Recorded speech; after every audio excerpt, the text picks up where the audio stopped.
Welcome to the Life in Red podcast. This is a way of life that emphasizes positive sexuality, self-love, and confidence. On this journey, red is now your new color. Be courageous. Be passionate. Be sexy. And never stop living your best red life. So now I have one question for you. Are you ready to live your life in red?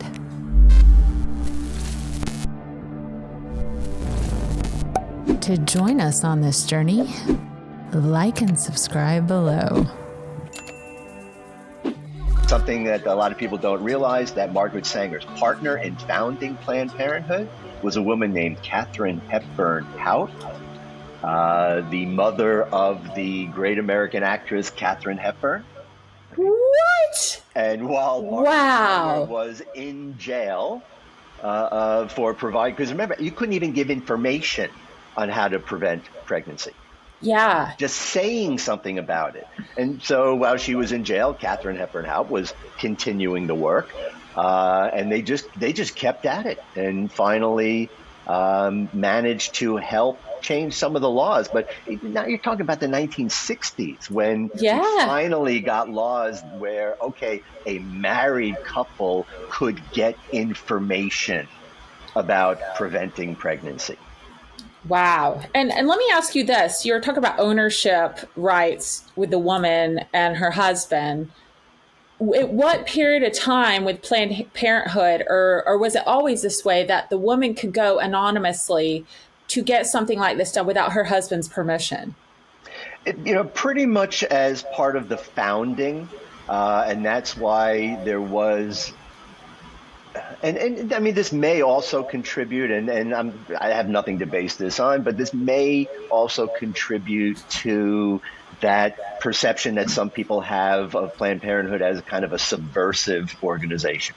Because again, if it's a man's right to take his woman, then she had to learn ways of kind of getting over on him.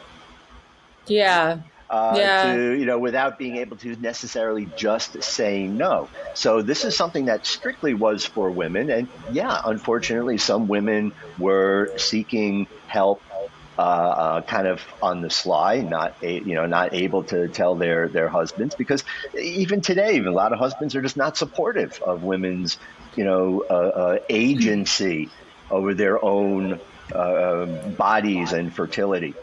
Right.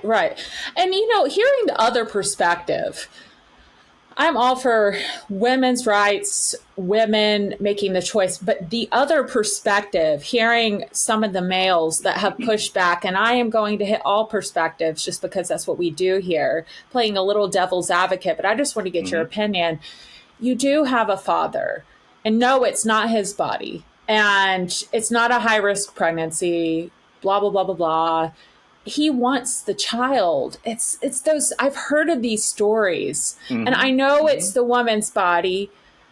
That's one of those that I always felt kind of sad. Like it's one of those, it feels like a gray area in a way. It is. Right. And it really, it is one of those gray areas. Right. But I think ultimately it comes down to, and I'm gonna describe something that a lot of people may not necessarily be comfortable with, but sometimes the reality isn't as comfortable. Not comfortable. As we want it to be. A big problem also with Planned Parenthood's reputation and with the way people think of abortion is when people are, especially anti-choice people, are sort of putting up their signs and carrying their posters. They are not showing a first trimester or a 3-month fetus. They're showing basically almost a full term fetus. They're showing miscarried fetuses. So what they're doing is they are taking something that is indistinguishable, right? It's less than an inch.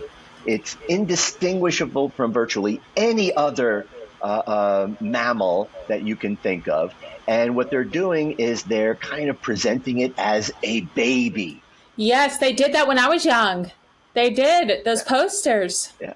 And these people, again, I'm going back to my evil characterization. These are people that will literally go through, or at least in the past, would go through hospital dumpsters and go through medical waste receptacles looking for these miscarried fetuses, taking them, stealing them, preparing them, photographing them, and presenting them for their profit. Really? They would do that for absolutely. I remember this. This is the images that were programmed into me from this propaganda at a young age. And this is what's in my family. And I can say this, guys, even if you don't believe us, I have been there. And you should know me well enough. I don't lie. I have been there. And I saw the ultrasound, and Dr. Larry's not lying. It was so tiny. And it was so tiny. It didn't even, you couldn't have a heartbeat yet for the pill. That was in Georgia. Right. And and I already knew enough information. What felt comfortable for me and my choice was, neurologically, it's not feeling things and this and that. That was just my choice. I didn't think I could do that, but, and no judging anyone else, but it's just not for me. Didn't even have a heartbeat. So it's and not saying that that's better than anyone else, but that was, it's not this, and even the other women, they were so tiny that had the other surgical procedure. It's not what you think. And these women I was going to say really quick, these women in this office, as I sat there for multiple hours, it was tons of women, and most of them were in shock just to humanize them. Yeah, just shock. I mean, it's like I said, this is not something that women do casually or lightly. And, I'll also say there's a reality of development, and, we make a big deal about heartbeat. Right? Yeah, and yeah. I think a big problem is, we like to do that. We love these heart symbols and what represents. Okay, number one, reality is the heart is simply a pump. Okay. That begins to appear early so that cells can be pushed around this developing organism so they can do what they're supposed to do and development can happen. It is nothing more than a rudimentary pump. There is no life, no humanity that is associated with that at all. So it is a very arbitrary and I think ill-conceived standard to use fetal heartbeat it's good to know for anything.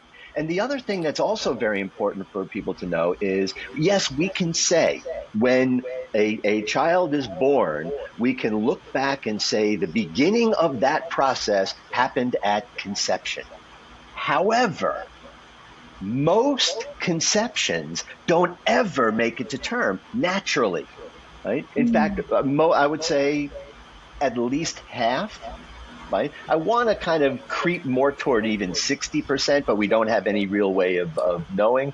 But most instances of conception never make it past that point. And most women have no idea about that. So this idea that, just because conception happened doesn't mean it's ever going to get past that point. I see what you're saying. So when we say that life begins at conception, that's a retrospective statement. It's not prospective. You're not saying, okay, from this point, once this happens, now it's life. No, it's potential, right? So going back to the issue of the father and the partner, say, maybe if it's at a certain point, we can have that conversation. But at this point, you know what? Ultimately, the decision lies on this is a part of the woman's body. I agree with that. I think when it's super early like that, first, second term, it's it's part of her body. I love how you can see I'm gaining information here just like everybody else. It's just a pump, the heart. I find that very interesting, and how I forgot what I was going to say. There was something you said towards the end that was so good that we'll move on. What, the conception doesn't always yes it was the finish line. Well, think about this though. Okay, so I've had a few early term, I forget what they call it, it's not a miscarriage, but it's like a chemical pregnancy, and I've had a few of those. And you're saying 60% of the time, possibly 60%, we may not even know it, that the baby's not making its way to the 9-month mark. And we don't even know that it just didn't work out. And what I find interesting is the belief that when we have light and know that there's a baby inside of us, then we attach the emotions. Right. But and then we mourn and go through a grieving process. But when you didn't know, the same thing was happening and you were fine. Mm-hmm. That's quite interesting to me. I don't know. Yeah, no, and I think that really says a lot, because that does speak to that sort of difference between a reality and a perception. Yes. Yeah. They're often two different things. There are, and gray areas have never been my favorite thing. I'm definitely a Virgo, and we are like, it's black, it's white, just like Michael Jackson said. Wait, no, he said the opposite. Well, I don't know. Right. But life rarely ever is. No, it's not. No. Life exists on a continuum. Uh-huh. Life is binary, I will say that, but it's flexible, fluid, and multidimensional. So life is rarely ever an either or proposition. It is or it isn't. You do or you don't. It's right or it's wrong. Well, let's get a little into that, because that's what it's coming down to. We deal with all the controversial subjects. We have abortion. We have birth control for back in Catholicism. You have birth control. That was something that wasn't cool. At one point when dildos came out, that wasn't cool. Mm-hmm. Now we got AI robots that are going to be banging us. That's not cool. Let's keep going. There's so many. Porn stars, prostitutes. That's not cool. So many not cool things, that don't get a gray area. Well, in certain people's minds, there is no gray area. And, unfortunately, these are, and again, I don't want to be insulting, and I don't want to disrespect people's personal opinions, but a lot of this is more regressive thinking as opposed to progressive thinking. This is going back. When people say, "Well, we want to go back to the 50s," I hear that. The 1650s, because when all women were basically there to serve their men and have their babies, right? A lot of these people are kind of still a little resentful of women in the workforce, women getting an education, right? Women doing anything other than be that kind of promise keeper, and they're helpmeet, to use that kind of biblical term. So anything that women want to do to basically control their life and be a human being. Another little history. Sorry, just No, I love this. This is great. Little interesting details. At one point, I believe it was in the 640s, which is about 300 years after the Catholic Church was invented. There was a conference of bishops that was held. Because in the Catholic Church, they felt the need to make a definitive decision on whether or not women were human beings. And I'm sorry. They really? I absolutely no joking. No, this is history. Okay. I know it's not supposed to be funny. It's just. But they held a vote. There was the big international conference of cardinals and bishops. And I think it was a vote of 32 to 31 in favor of considering women human beings. Well, they're lucky they voted correctly, or there'd be no cupcakes for you, sweetie, when you got home. from this woman. Yeah, but one vote. One vote, and we were. By one vote. What would be? What was the other option? An animal? Human? Well, yeah, pretty much. Again, Wow. property. So we're. I'm not going to say that. That's not going to work out well. Yeah, I mean that's. Sorry, I had to stop myself a bit. Reel it back. Yeah, I've never heard that. I want to just go look this up and process it. So we almost, and now what? Please do. Where did this affect the globe? Like, was this Europe? Was this like, would this have been a worldwide vote? Well, this was at the time. It was. I get the original Catholic Church was what today I think would be called the Roman Catholic Church. Right. See, again, that's not only as I asked before, when somebody says what is I'm a Christian, and I'll say, what does that mean to you? Because I don't know what that means. Same thing with being a Catholic, because all of these religions, particularly Catholicism, right? Mm-hmm. Because Catholicism really grew as a result of that sort of evangelical process and sending emissaries all around the world to convert people to their church. So everywhere you go in the world, Catholicism is different. It is basically a part of the local culture. So if you go to the Caribbean, Catholicism is very different than Catholicism in different parts of Europe. And we now have the Roman Catholic Church, the Russian Orthodox, the Greek Orthodox, the Byzantine. There's all these other different types of Catholicism, and every individual culture is flavored very, very differently. American Catholicism is a completely different animal because it's also become political. Yes, it has ideology as well. So, again, there's no monolithic religious belief. So when we look at what's happening now and some of the laws that are being passed about having to teach Bibles in school,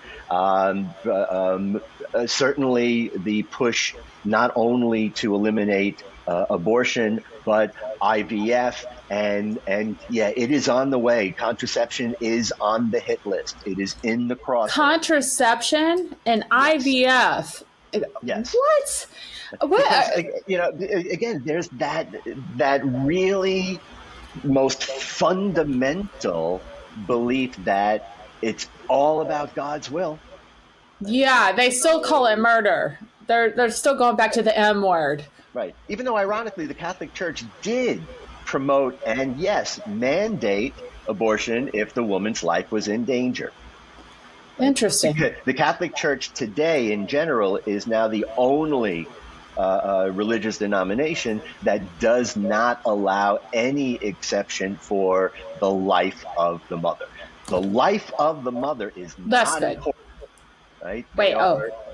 And there's a term that people use now to describe some of these people, that they're not pro-life. They are fetally obsessed. Because if you truly are pro-life, then you would care about the woman, aka the horse. And the baby. Once the baby is born, they don't care.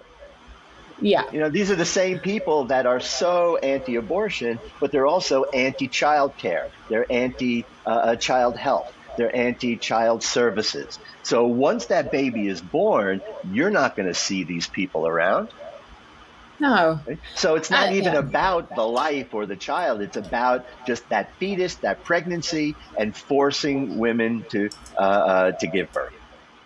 Well, that's the thing. It's like, I've had these talks with my family just loosely because I know better than to try to change a belief. I know the mechanism of the brain, what happens when beliefs are challenged. So I'm not an idiot. Then I got to shift patterns so I can have dinner that night. But anyway, so I'm talking to my family and I'm like, all right, so how about this? Me, I have a circumstance. Let's say back in the day, I lost my husband overseas. He was KIA. And let's say I was grieving and dealing with my grief, which I did through sex. That's how I dealt with it. I drank and had sex, just trying to get that stimulation. And I got knocked up. Yeah. So I am not in a mental place to raise a baby. And I don't need to justify it. I think we're getting out of that. Progressive thinkers around abortion, we're not even trying to justify when it's okay and not okay. We're getting out of that. It's like, what do you want? But like for me, it's like I would try to talk to my family like, I should not be having a baby. It's not fair to the baby. If it was a baby, it became a baby, it wouldn't be fair. I'm not mentally well. Right. But see, now for a lot of people, the automatic response is, well, then go through all of that. Adopt. Just give it up for adoption. That would be so hard. You know how hard that, oh my God. That's one of the most difficult things a woman can do. There's no way you're bonded, like on some level, they're like, well, you're so selfish. Well, what the fuck, is wrong with being selfish? Well, it's necessary. It's necessary for survival, but you are to be loved as well. Of course. And, just practically speaking, right? Yeah. If you are a parent, you don't take care of yourself, who's going to take care of your kids? I often use as an analogy this, airplane instructions, flight safety instructions. Yeah. Right? If the oxygen masks come down, if you're taking care of somebody, you put the mask on you first. Because if you put it on them first and you don't make it, what good are you to them? Right. And I also want to make this point. And again, I'm not out to change people's beliefs. No. I respect everybody's right to have their opinion. I don't necessarily respect every opinion, but I respect everybody's right to have their opinion. And I do at least want to encourage people to allow themselves to open up to a little bit more of a reality, to understand the nature of truth a little bit better. Your truth is a truth for you. My truth is a truth for me. Please don't try to force your truth on me, and I will not force my truth on you. We can disagree, we can have different perspectives, and this is the hardest part of life for a lot of people, because it's not black or white.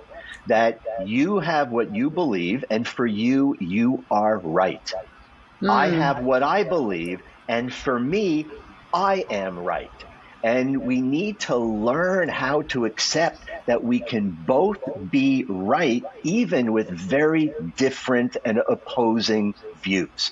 Yes. Because you live your life by your principles. I will live my life by my principles. I can accept you with your beliefs, and I ask you to accept me with my beliefs. And it's okay if we don't look at everything the same way. And that's the thing. It's so weird. Talk about synchronicity and foreshadows. I was just having this conversation with a friend this morning, and he was coming to a realization about this, knowing he also came from a conservative background where there was a very clear cut between right and wrong and duality. And finally had this revelation of this very thing, because a lot of the decisions I make are very contrary to the culture I live in, very contrary to everyone in my family. And I'm not doing it just to rebel. I'm just being me. And I'm very independent. True to yourself. And it looks so scary to everyone else. And a lot of times I would cower down because my decisions, everyone around me would be like, that's a bad decision. You'll find out, Brittany. You'll find out. You're so stubborn. And I could feel a little fear in me because I'm about to make some big choices in my life. Mm-hmm. But even around abortion or anything, I reached out to my tribe and I was like, I was still in that phase of, what do you think? What do you think? Well, I'm surrounded by people who are not pro-choice at the time. Right. So, Brittany, I don't think it's going to be good for you. I think you'd be so much happier if you can, that kind of thing. Instead of checking in with me. And now I'm at a place, I love that you said that because it's so powerful. A boundary that I have with me is I get to do me. I'm going to make my choices, and I'll be friends with almost anyone, but stay out of my GD lane. Right. Because straight up. Why that's, again, unfortunately, such a problem for so many people. It's hard. Morality. Yeah. None of us, right? None of us are the keepers of the scepters of any grand truth. Yes. All we can do is figure out what works best for us, and we live our lives that way. And Yeah. when we're in a situation like that, sure, what do you think? You don't want, you think I'm making a mistake. You think this is not what I should be doing. Okay, you know what? Thank you for your input. I appreciate that. So regardless of what I ultimately decide to do, can I still count on your love and support? I love that. Are you still going to be my family, my friends? Are you still going to be there for me, even if I do something you don't agree with? Yes, and that's the thing, is we get so attached and so afraid. We are programmed to make decisions in herds to feel safe. We are programmed to believe in something outside of ourselves to make decisions for us, in my opinion. I'll just say that so I don't get in trouble. But make it less of an absolute. This is my truth. And that's the thing. Like, truths, from my understanding, are more fluid. Whereas absolutes, there's very few. There's very few absolutes. So it's like there's infinite perspectives that can be true. And I don't know what your reality is. I don't know what her reality is. I haven't lived her experience with her beliefs, her background. Who am I to say someone doesn't have a good heart? Whether you are a prostitute or whether you're getting abortion or whether you're going to the bank, I don't care. Yeah, the reality versus the rhetoric. Yes. The rhetoric is easy, and for me, that's the principle. Right? That's a thought in our head. When people say, this is what I believe, more often than not, what they're really saying is, this is what I want to believe. This is what I hope to believe. Rhetoric is in the head. Belief is in the heart. And very often we have to stand up for a belief. And if it's a real belief, it's going to cost us something. We may have to make a sacrifice. Right? So if you've never had any cost to stand up for your belief, whether that's emotional or psychological or physical or financial, whatever, if your belief has never cost you anything, it's not a real belief. It's rhetoric. It's rhetoric. You just screwed me. Now my whole day's wiped because I'm going to go sit with that. I love it. I'm going to go write that down. I'll be like, I got to disprove this. There's no way. There has to be another option. Wow. That's powerful. So, and I have to admit, like right now, like for instance, little off topic, like I'm about to make a big move from Georgia out to LA, California, towards the coast. And everyone is like, this is a bad choice. This is not good. Your kids are here. I'm an every other weekend mom, just a different situation. And I was like, why not? Why not? I have a free mobile job. And everyone's like, no, don't do it. Don't do it. Don't go to California. It's evil. And I'm like, I'm going. And that's so and again, if this is how people are looking at moving to California, then again, it's no surprise the way we see incredible about abortion dystopian view when it comes to abortion and women's agency over their body. We're living in a time now where so many of these people just they think, again, think of California and they think of Mad Max, Yes. This incredibly post-apocalyptic dystopian society that does not exist. A bunch of hippie Jesuses running around smoking pot. And then you have like Mad Max and crazy Mel Gibson. I love you, Mel. That's right. And, you just got all the stuff going on. And crime is legal, and everybody's, and the homeless, and there's bad problems, but things are a just lot there better though than people give them credit. Well, and this is my thing. There's only problems there, right? And right, nowhere else. Nowhere else. I mean, and I love that book. People reference these like profound books. And like, I like the one that The Subtle Art of Not Giving I think it's called The Subtle Art of Not Giving a F or something like that. I'll have to The Art of Not, whatever. But he talks about that. The author, I'll have to, me underneath if I got this wrong. But he talks about like, no matter what you do, you keep the baby, you don't keep the baby, you move, you don't move, you change a job, you don't change a job. All you're doing is changing a set of problems. Mm-hmm. Like if we thought of life that way, there's no right or wrong. You're going to have a different set of problems and emotions or whatever, no matter what you do, whether you keep the baby, even though you didn't want to, you have a whole set of problems. You decide to have an abortion for your own health. You may have a set of emotional things you got to deal with. Yeah. And you stay in Georgia, there's a huge set of problems. You move to California, I'm sure there's a set of problems there, but which set of problems aren't as bad to you? Right, exactly. And we sometimes automatically default to the notion that every serious decision we make is a dilemma. And in a lot of ways, it is because, do I do this? What are the implications? What are the new sets of problems? What are the issues that this will bring? What if I do? Life is really this series of what ifs. And, if we're only obsessively focused on what if, and what we end up doing is we make the least likely possibilities loom the largest. Instead of looking at what is most likely, what can I do with this? How do I, it's about not understanding fear in a lot of ways. We are kind of afraid of fear instead of learning how to listen to fear, whose job it is to guide our footsteps. But we don't know what's going to happen. So we want to try to make these changes and approach these new paths that we're faced with open eyes and the ability to figure things out as we go and ultimately learn how to be comfortable not knowing how it's going to turn out. Yeah. And, it's like most people, from what I understand, are living in survival.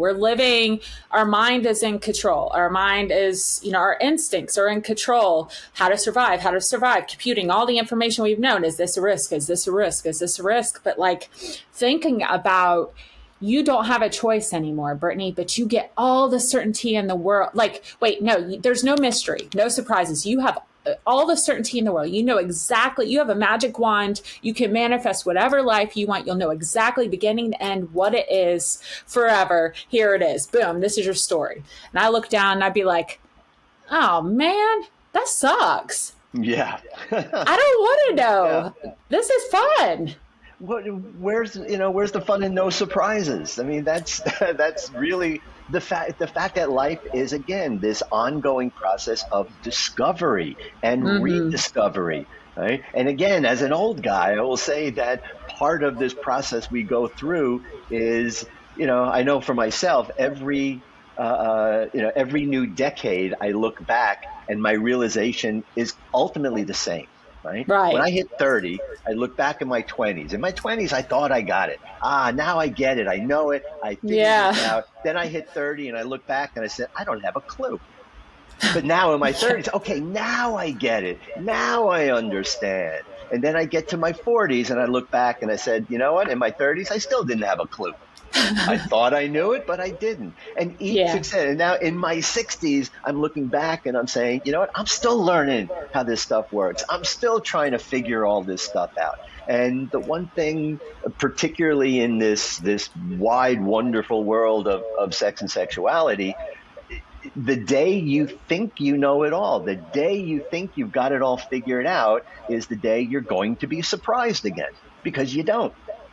Right? And it's this constant journey of, like I said, discovering and learning and relearning. And just when we thought we have an understanding of something, we look at it a little bit differently and say, there's other perspectives I wasn't aware of before. And that should be a good thing. Because you're right, people are living in this sort of instinct mode. We're living with this chronic anxiety, this chronic stress of what if, and we're looking at all these things as threats. And we would probably do better instead of identifying everything as a threat, we may look at it as opportunities and challenges. I like that. To grow with, as opposed to cowering in fear.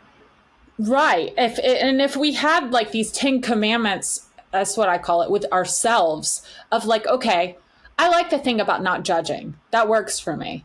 Like trying to be less judgmental. And if I see something that I can feel it inside, my heart's starting to race because I know it's conflicting with a belief I have around morality or ethics. It's like, it's a challenge. And I have a rule with myself to try to not judge and to give autonomy to each human being. And so, okay, let's find out more. That doesn't mean I have to do it, but but if I don't know anything about it, how do I know? Right. You know? Right. So and if you're not willing to learn, right, how are you ever going to grow? Right. I'm a grower, not a shower. All right. Okay. That's another conversation. Well, yeah. So on that note, Larry, it's been an amazing show. You are obviously an amazing teacher because these stories were just profoundly life-changing on so many different levels. For me, I feel very well educated in something that I obviously was not. So thank you. Oh, my pleasure. I really appreciate the opportunity, and thank you so much for having me. Yeah. So, Dr. Larry, where can people find you if they want to follow your work?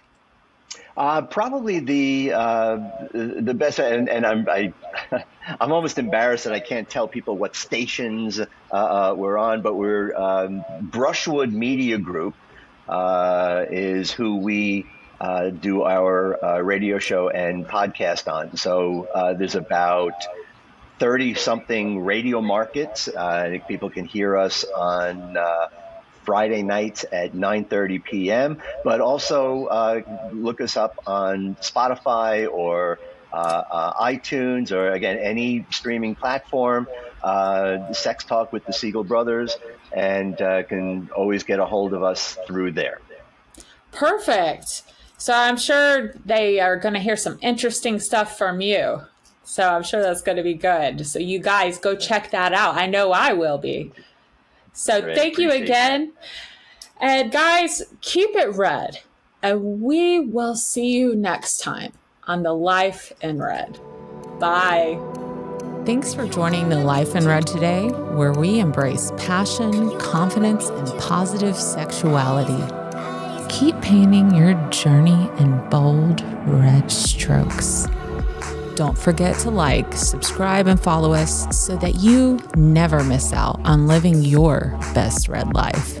Ready for more? Stay passionate, stay red. See you next episode.